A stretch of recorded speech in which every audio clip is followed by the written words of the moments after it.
and there's a curfew at 6 o'clock. I think it might be one of those things where, you know, you ask for permission or beg for forgiveness.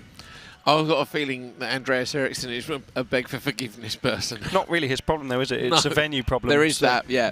There is that. So let's see. Maybe they just have a little bet reverted all of their clocks back to Swedish time, going, it's only 20 to 5. Yeah, good point. We've got another out.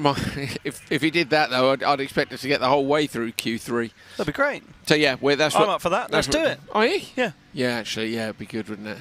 Yeah, I love rallycross. Yeah, me too. Tomorrow's going to be interesting day. An actual working day.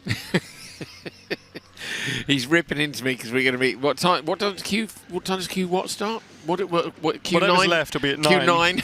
Q11 starts at 9 o'clock tomorrow morning. We're going to do Q75 at 4 in the afternoon.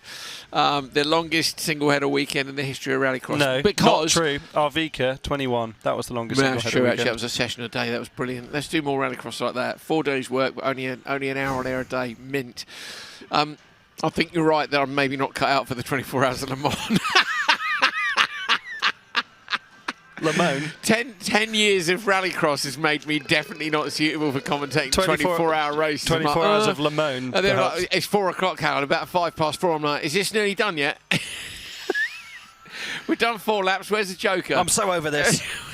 I'm not doing this again. Is that supercar light out there with the other supercars?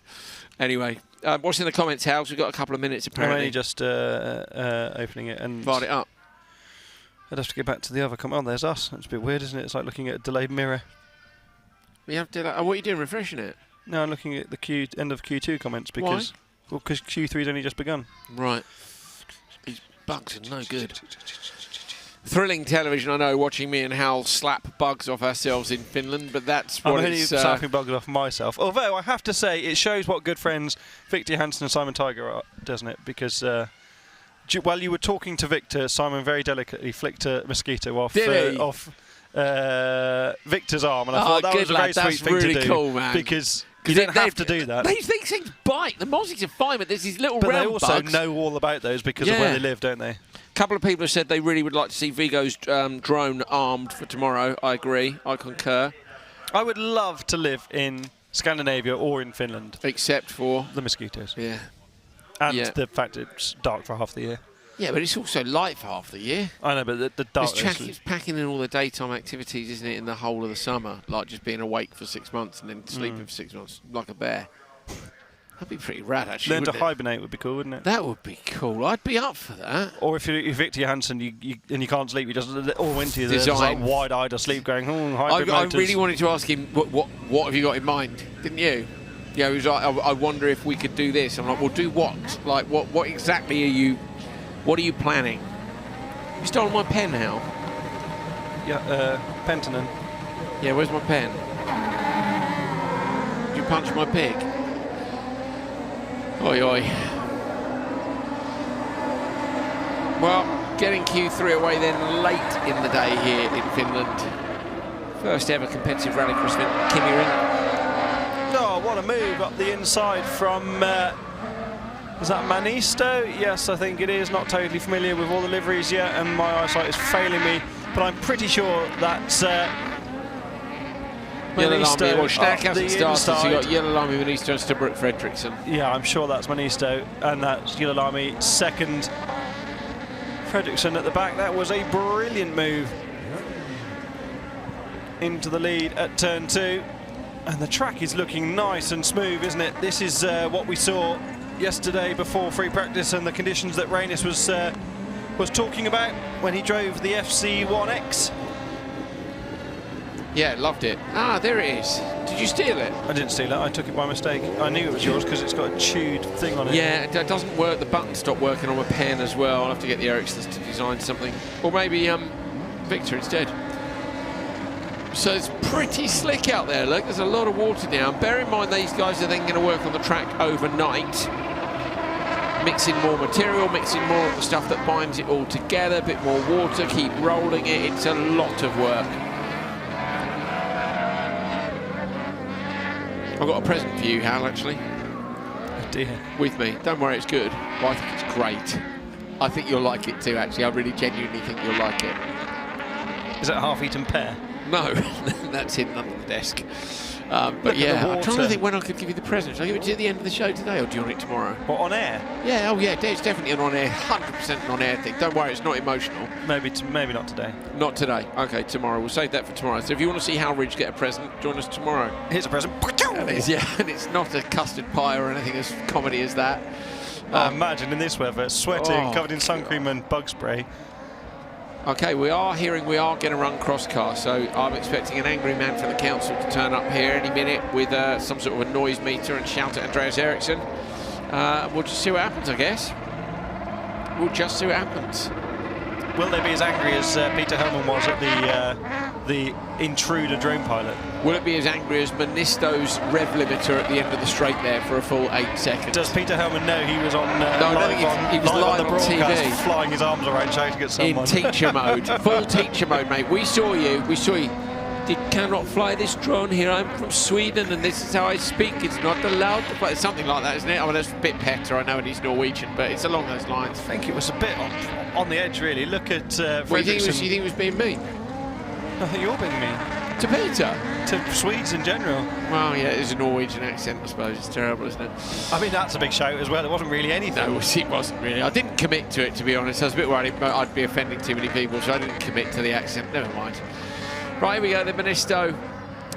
What's the deal? Stubbert Fredriksson, how far back? 11.2. I don't know about you, how I think that could be enough. Through the Joker lap, and totally enough. What happened to Manisto in the previous session? I don't have the intermediates. I've got the intermediates. Yes, you have. I've printed all of it for you. I just don't know what I've done with it, actually. Oh, here it is. Sorry. Manisto. Oh, it's here. Manisto was a P4 in the first session and a P10 in the second one. So I think the performance here is more indicative of Manisto's normal pace.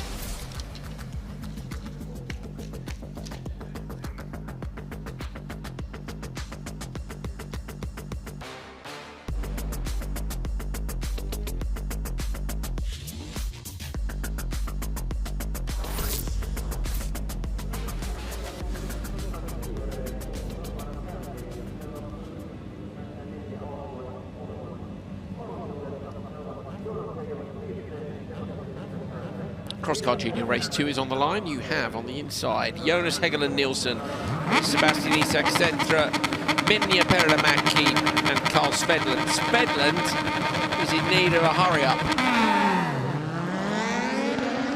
Little bog of the rev. Svedland on the outside with a better start this time. This is the Carl Svedland that we used to see. Sweeps across the entire grid to the inside line.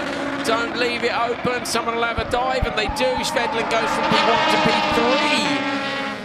Tricky at the end of the straight here with gearing on the junior cross cars. Svedland is going to remain third, and he's out in the roost, and he's in danger of losing another position here. Traction is at a premium. Svedland just hangs on the inside line. That was a bit braver. But it's Jonas Hegeland Nielsen who leads in the 3-3-4 out front. Perkimäki almost got right around the outside. Svedland just held on, as you said, Andrew, but not ideal for Carl at all. That's not working out today. Oi, oi. I imagine it's the sort of thing he'd be saying. Yeah, frustrating, isn't it, when you're just not in the window you want to be. It runs wide again. Runs wide. He's just having an out of sorts day, isn't he? Looks that way to me. Maybe not quite there. The setup he would want. Maybe just not feeling the car. Like, he didn't really get on with Valkenswaard as a track. Said it wasn't his sort of thing. Didn't really feel like Riga was his sort of thing. Was looking forward to coming up to the Nordic region, but just not really working for him in the same way.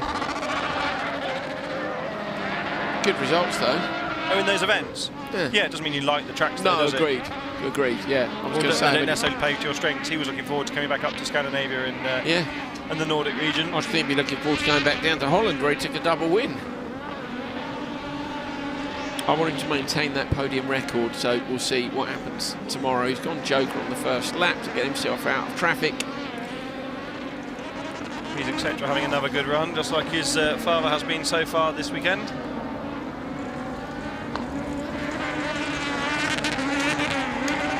And I've seen the drone shadow over the top of the crosscars. I've put this roll-on bug spray on, and it really does seem to have worked, but it's very sticky. So you know when you touch a tree with sap on it, it feels that's like what my arms feel like. I'd rather get bit. Would you really? Yeah, to a certain extent. Wow, I would Bug look at the spray state of my stinks legs as well. I'm going to have to have a shower before we get in the sauna and the hot tub.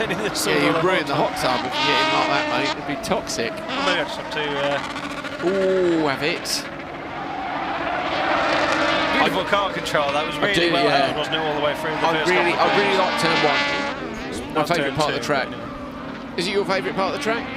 Well, turn 2 I like. This could be epic if the surface is super smooth and you can come through and bang it into the bank at the outside. The exit. Yeah, so would I. 3. What, the left-hander? Yeah. I'll make that much wider. I'd pull the apex lower, so you can't really go wider because of the bank to the higher level of the track. The bank's made. Dig it back. You'd dig the bank back, would you? Yeah, 100%. What, and then put a barrier in there so you can barrier tap? Bank, so you can bank tap. Yeah. I like the idea of a harsher penalty. Well, mind you, you'd be replacing it a lot, wouldn't you? No, I don't know. You could pull the inside forward. I don't know. Anyway, Nielsen on the lower level, coming out from the Joker, I think. And over the line. Lovely stuff. Takes it from the start, 3:28.6. But not as quick as Ministo went in the first one.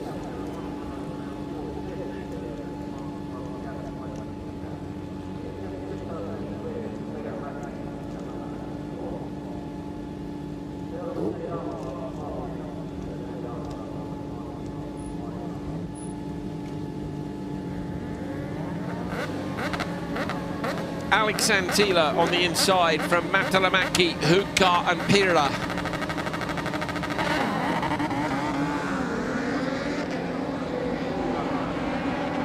Hukka's got a great start, so has Matalamäki. They both move across and look at the sweep out from Antila. Antila has come all the way out to the outside, is going to try and carry the speed all the way to the inside. Alex Antila, P1 to P4, slots out to the outside and goes all the way back to P1. That is a brilliant piece of racecraft from a very young driver. And yet again, because it was in the previous session where he didn't have the best start, went outside to inside, basically a mirror image of what he did last time around. I wonder if we can clip that up in EVS and maybe see it tomorrow morning, but that was almost a replica. Last time for me it was that he got them in turn 2 when they ran wide, whereas this time I feel like he teed them up and got them in turn 1. But that's knowing, isn't it, that everybody's on the limiter, and if you're turning in from the inside, you're going to lose momentum, just slides out wide and literally drives past a lot up the inside. That's brilliant. Great car control and great awareness, the spatial awareness of these young drivers, as we always say. I know it's a broken record to be saying it all the time, but I'm so impressed with the close racing ability of them, and you really see that with the young drivers when they step up to supercar lights and the like. And then unfortunately they become adults and jaded and crash into each other. It's funny, isn't it? I'm jaded and bitter. I crashed into everyone when I was in a supercar. Well, I don't know about, not in your car now, mate. You no, not my car. Eric Farren, the saviour, is here. Eric, hello, mate. How are you? Yeah, good. What's going on then? How are you getting on? Quite okay, I think. Yeah, it's been a tough day, I think, in general, with the track conditions and everything. So we're fighting, you know. And for everybody at home, Eric is running Roberts Vittles and Phoebe Cake in Supercar Lights. Yeah, correct. How's Phoebe progressing? We spoke to her this morning. She's desperate to be on the pace, but also knows that she's learning, and this is a much higher level. How's she got on as the day has gone on? Yeah, I mean, it's tough.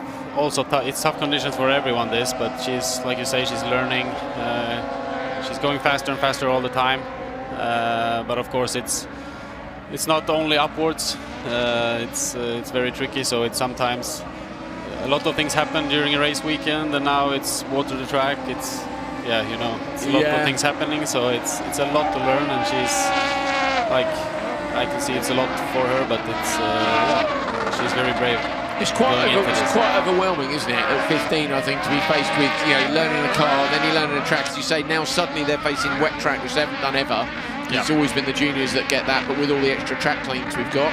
But also with her relative lack of experience, she is so inexperienced, really, in motor racing and rallycross. Yeah, but it's fun that she's here and they really want to do this, and she's like, it's good to have her here.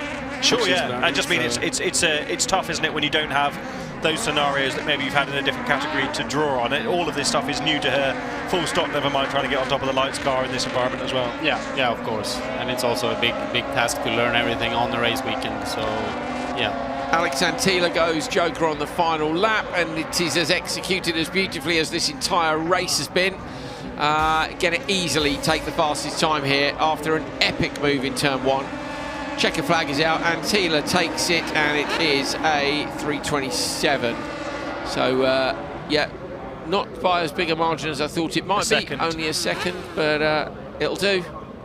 It will do. No replays because we're going to crack on through the racing as fast as we possibly can, so we'll get you straight back down to the grid for some more cross car. And, yeah, they're keen to get them away as quick as they can. Okay. Kalle Gothson, Alex Lindqvist, Patrick Conn and Thomas Ekmerstad. Remember, 2 of these people won a full send medal.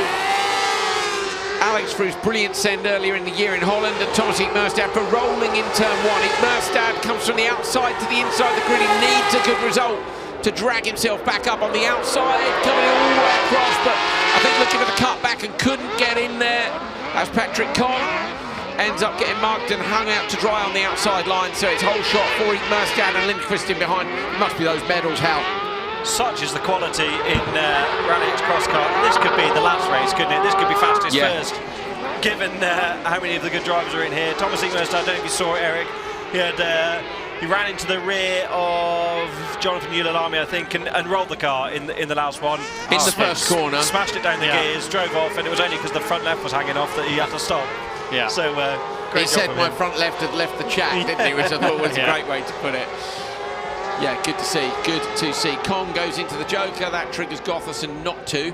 Eric, track conditions here will degrade. I mean, we can already see it's getting bumpy out there. In theory, with 4 guys who had a problem in the last session in this first race of cross car, they could set times here which are impossible for the others to beat.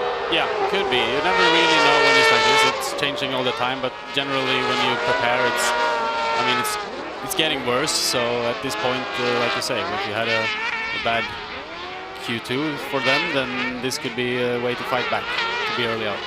Obviously, you've got unique, as in unique compared to us, insight into the track conditions. Robert Vittles, who's right at the front in Supercar Lights in your team. How different has the track been every time he's been out? Because in theory, with them working on the track in between the sessions, it should be similar, but how has it been? Yeah, I think with the new schedule, it's quite consistent, to be fair, with this, because Supercar Lights, like we have, their first out after preparation, so it's actually been quite consistent during the day. So yeah, quite consistent, but not ideal, if you say. It's quite rough, but at least if we can keep it like this with this new schedule during the weekend, I think it will be okay. How do you feel about these?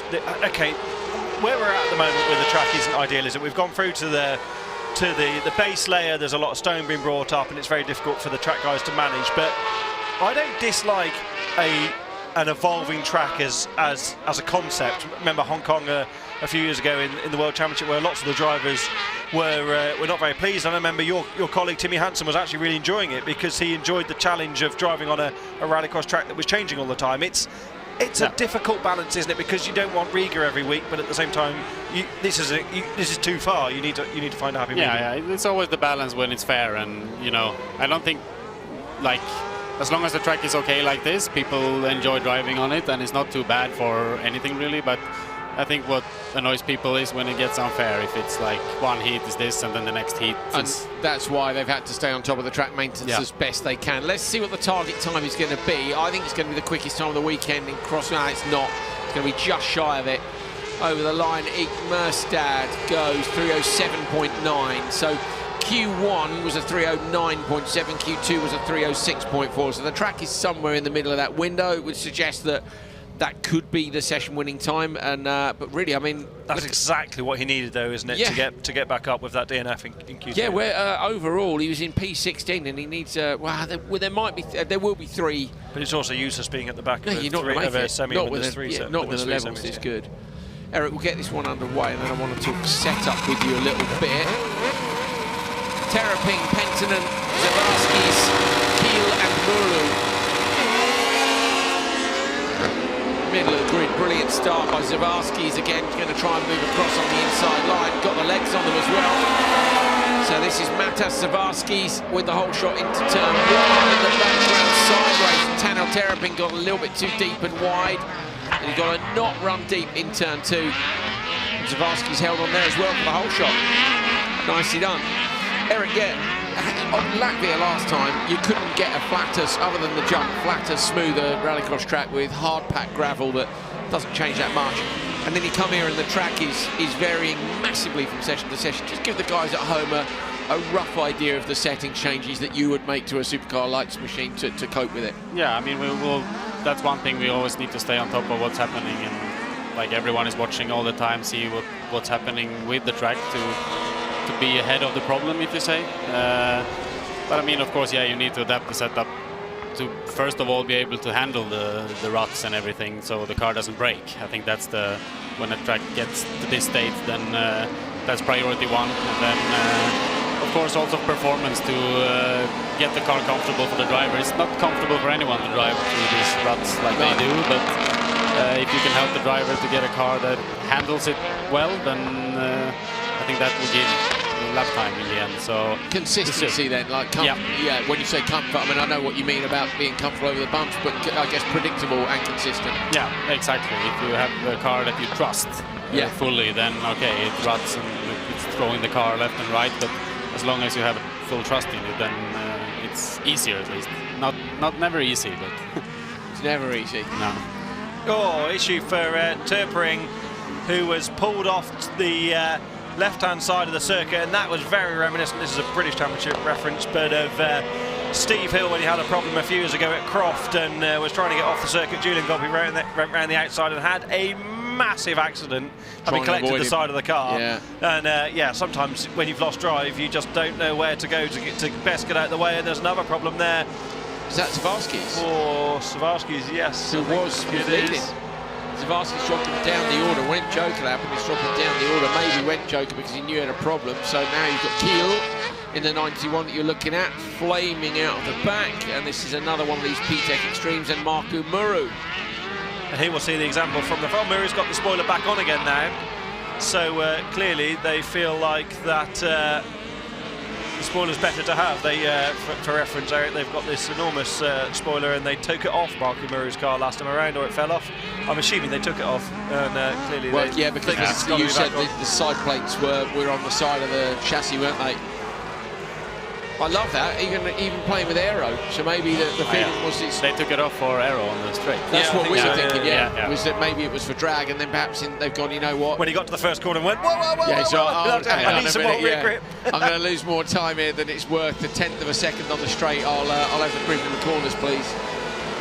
So target time not going to be met. Look, it's a 3:14-ish, 3:15.5. So it doesn't necessarily mean the track is going away. And of course, I think one, maybe two, well, certainly our leader was dropped out halfway through. Those recoveries are not what we needed when we're up against the clock. So let's see how quickly they can get these cars put away. I would be tempted just to drag them off the track and crack on. They will now, because the teams won't really gain from getting them back 10 minutes earlier at this stage. As we have a look back at the replays. Eric, you've got an FC2 in your stable. Any opportunity to run that later in the season as part of Team Farron? Yeah, we're hoping that. We hope to get it on the grid for some of the last events here this season. So that's the goal. I guess you want to run as many cars as you can. As we see smoke coming from the back of Terpering's car, that's probably an engine failure, isn't it? Which may. Yeah, I think I even saw fire there. Oh. That was close, wasn't it? I'll find a clip of the Godfrey Hill thing and post it on my social, because that was wild. But yeah, you have the capacity to run more cars and customers, don't you? I guess it's just finding the opportunities. Yeah.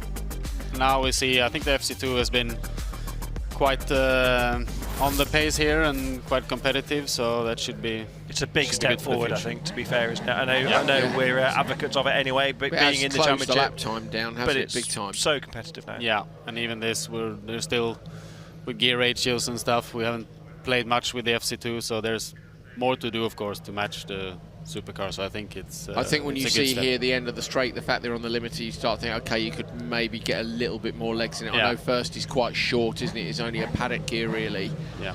But maybe that can come. But yeah, really interesting to see the difference it's made. So at what point does Eric Farr and the team boss stop looking for clients to drive cars and just looks for a sponsor to drive the car That's himself? what I was Yeah, I'm thinking about it sometimes, but then that thought quickly flies out the window. Yeah, don't do it. Marjuniemi on the inside, then Martin Schnack, Jensen and Heinonen. Marjuniemi with another brilliant start. She absolutely nailed it on last time round. He'll do the same again here. Just got to make sure you get it stopped for turn 2. This is turn 2, if you're wondering. She's driving with such confidence, isn't she? Really got the car pitched into turn 1 yet again, and in turn 2 isn't worried about covering the inside because really you lose a bit of time. She's sending the car into 2, and look, it's working massively. Big progression, Hal, over the last couple of years. Massive, yeah. Yeah, which is great to see. Really is. And they do now have role models to look up to. The likes of Clara in the World Championship, all the female drivers in Extreme E. Yeah, I think suddenly you think, I can do this. And it's not so dissimilar to what Eric's doing with Phoebe. Marju was in a similar position in junior cross car a few years ago, you know, finding her feet at the back of the field, slowly working her way forwards, and now that's the result. There is no replacement for experience, is there? No, exactly. That's what everyone needs. That's you don't get anywhere without it. Like, I mean, you need to be driving, you need to compete, and that's gets result in the end. The only bummer with motorsport, of course, is that practice is expensive. You know, you think compared to tennis or football, and even then, you are someone who's trying to get a kid at the professional level. The amount of travelling they're doing to all the games and stuff becomes expensive in itself, but at least you can practice at home. And as far as I'm aware, none of this lot have got a cross-car track in the back garden. That would be a good thing to own. I think as Naomi gets up on 2 wheels there through the left hand, I think the thing is, and Eric can talk about this because he's raced at a higher level than I have, is that the mental requirements for motorsport mean that going testing isn't enough. You can go testing all you want, but it's not the same as pulling up to a grid on a race start. You just can't replicate that feeling, can you? And you can't replicate the requirement to do a lap time or to react to your joker tactics from the spotter. Your turn 1 opponents, what do they do and how do you respond to it? But even on a time practice, you know, you can go and smash on a load of laps with no pressure in a test session, because you know if you mess it up, you can do another one. Whereas nailing your lap in time practice in a RallyX is a different thing altogether. Look at this, almost a pass, but ducked out of it, going late on the brakes. Yeah, I love that, Hal. Like the actual pressure of doing it. I'm always fascinated when you see the very top drivers, somebody jokers, the other driver responds, and and they do a perfect out lap and a perfect in lap. Oh, and around, unfortunately, in the background, up the bank as well. Martin in the background. And then in the background, who got caught up in that? Was it Jensen? Schnack, sorry, yeah. Yeah, I love it when people I think respond Martin like that. got in the back there a little bit and got the car rotated, but I don't really think he was at fault. It was just a bit clumsy from the pair of them, and with the track rutting up, you can easily get the car sideways. Frederick Martin is 5.5 off the back of Marjuniemi. Niemi was wrestling the car in the double right-hander coming up. She drops into the joker lap now. This could be closer than it looks. Niemi should get a good exit, but I reckon Martin's going to be close as well. Niemi comes alongside. Martin versus Niemi. He gets squeezed. She takes a checkered flag. Well done. Nicely done. 3:18. Right, no. So what are we saying then in terms of lap time going away? Well, then Merstad was 5 seconds quicker than anyone else in his race. The track's definitely degrading a bit now, isn't it? As Jensen just didn't have the drive out the corner there relative to Niemi in the joker, but Niemi doesn't have absolute fastest time pace at the moment, does she? So I think it's quite hard to tell from that race. We're a bit skewed with the level in the first one and then climbing back up through the Q2 results. Lucas Orav, Martin Newgar, Olinus Jensen, Unikan Hoffman and Armin Raag in this one. Raag was so impressive last time out in Latvia with the P-Tech machine on the outside, which is running the win, but they are 4 wide here on the run to the first corner, and Raag can't cut back in because the cars are inside, but still does. Gets one car, now he's late on the brakes. Are they all a bit deep? Just about held on. It's Orav, I think, who leads. Yes, it is. Ugar. It's Ugar, is it? Sorry, yes, Orav's the green one, you're right. Yes, it's Ugar. Late in the day. Well done, Hal. It's very impressive how they managed to go around this track with these ruts and how the track is. I mean, and they're tiny little wheels. I've tried these cross cars, a couple of times, and it's not easy to drive alone on a test day, like you say. So yeah, it's very impressive. And this is coming from someone that's qualified for the semi-final of the World Championship event. Yeah, I always think of that event, mate. You legend. Yeah. 15 minutes of fame. I don't know about that, mate. I think you've had a fair bit of fame since then. You're very highly rated, not just as a driver, but as one of the best in the world as a spotter and a team boss. I'd drive for Foreign, would you, Hal? No.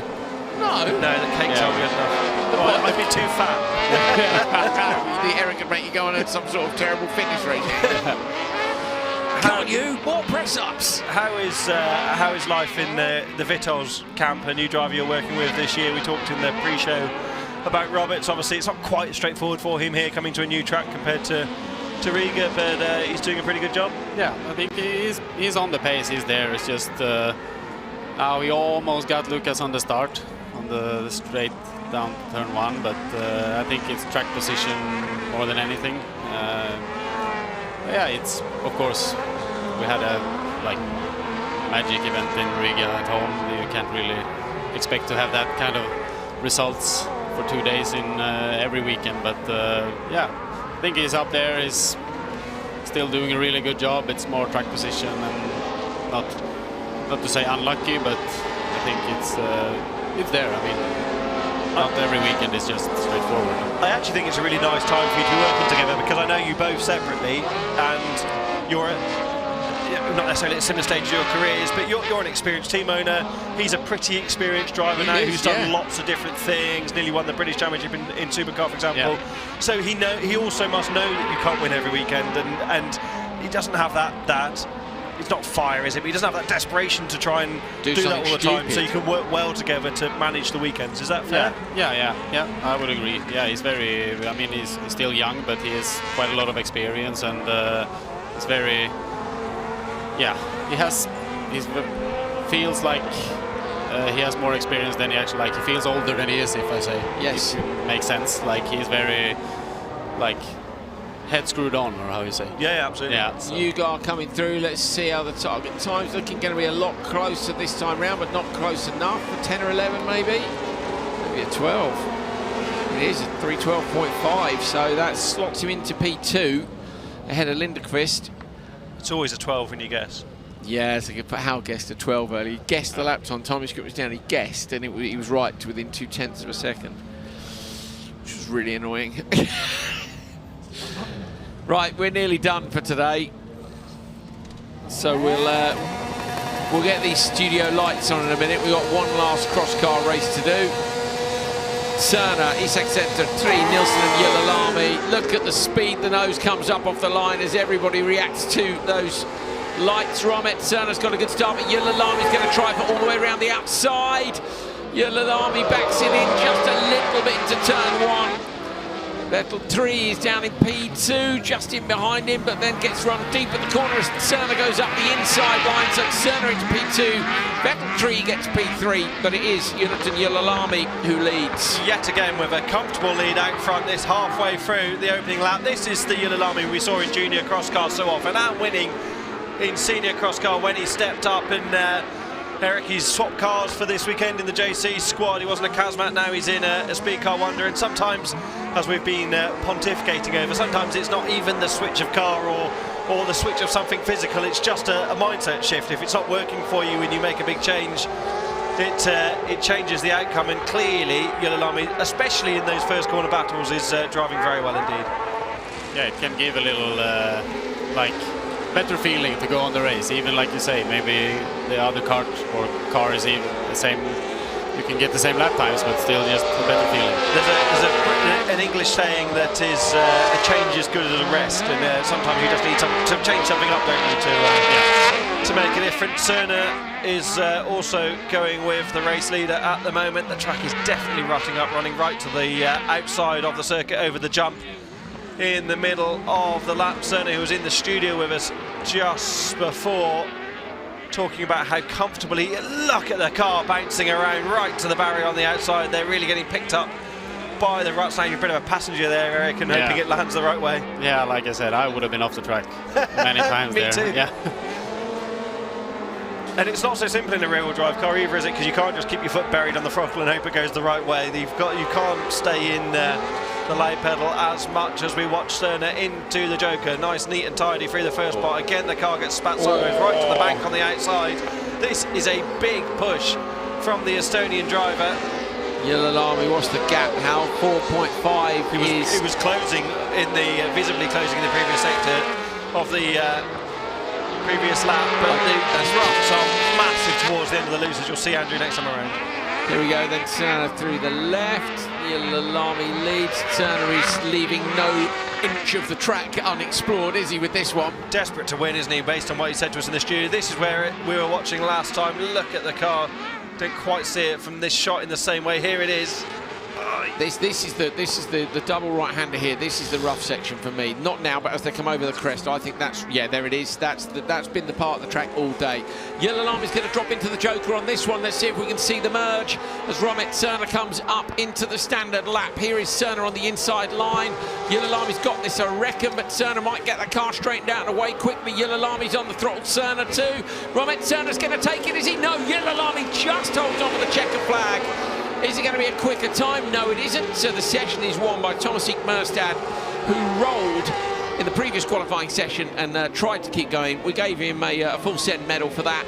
And that was a brilliant race between Yilalami and Cerner to round out day one here at the Kymiring. First ever rallycross event at this brand new Finnish rallycross track. Decent end to the day. Talk about that start line, Eric, in the supercar lights quickly, because it sounds to me like they're all on the limiter and then you're just hoping you haven't got brand new tyres on and loads of grip. Yeah, exactly. Yeah, it's always high grip when you're starting like this on like a circuit racing track. Like, it's not really a start grid, you're starting on a different track, if you say, and that's it's always high grip in this tarmac. So yeah, the supercar lights are on the limit. And they're all the same, I guess. There's nothing you can do really. You're just... No, I mean, you can play a little bit with the clutch and preload and how you do it, but in the end, you don't have the power to get wheel spin, and then that's why they're so equal all the time. So we're going to take a look at the results. First of all, Yilalami 311.2. Say that is good enough for P2 in this session. Merstad with a 307.9 is some 3.5 seconds up the road, but that is a little thanks to the track conditions as well, because 4 of our fastest drivers were in the first one. Crosscar Junior after Q3. Remember, we end day one with Crosscar Junior and Crosscar at the end of Q3, and we will start tomorrow with the Q3 for open two-wheel drive and open four-wheel drive, basically, so and supercar lights as well. Antila with 2 session wins at the top from P2 Martala-Mäki, then Pira Manisto. Antila with those brilliant first corner moves. Those 12 drivers will, of course, go through to their semi-finals tomorrow. Looking forward to that. We're also going to take a look at Crosscar overall. How they finished their Q3. Here it is, Romet Cerner, who was in the studio earlier, as Hal said. He said, I am feeling so comfortable and confident, and he's just had an absolutely brilliant race with Jonatan Yilalami. They are separated by 1 point in the intermediate classifications, so the TQ is going to go to one of them or Martin Ugar. Thomas Merstad recovers to P4 with a win in that session. Absolutely epic. There's the bottom of Crosscar. Remembering there are 24 cars. That will be the only category here, I think, that will have 3 semi-finals.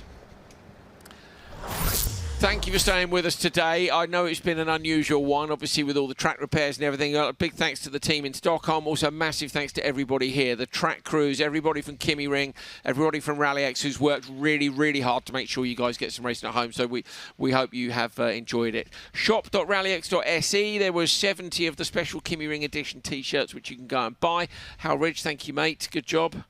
Cheers. Look, another day tomorrow. Thanks to the teams and drivers as well, much like legend. Thank you, Eric, for coming and joining us. And I think everyone's pulled together today to make it happen, and I think it's gone remarkably well. We're only 20 minutes over the schedule to get this done, and with what's been going out on track, and I think there's some recoveries and stuff. There'll be a some big people shout to people like Eric's father Ronnie, who have drove a machine stepped all in night. Unnecessarily. Ronnie's come to be part of your team, and he's ended up driving a machine all night. Yeah, I haven't seen him all day. Yeah. To 2 in the morning. Are you going to pay him still, or are you going to send the invoice to Andreas? Yeah, that goes to Andreas. Yeah, that's what I thought. Andreas is getting an invoice for Ronnie's time. Thanks, guys, for watching at home as well. We know that 24 Hours of Le Mans is on tomorrow, but you've all got 2 screens, so there's no excuse. Make sure the bigger screen is RallyX. We'll see you in the morning.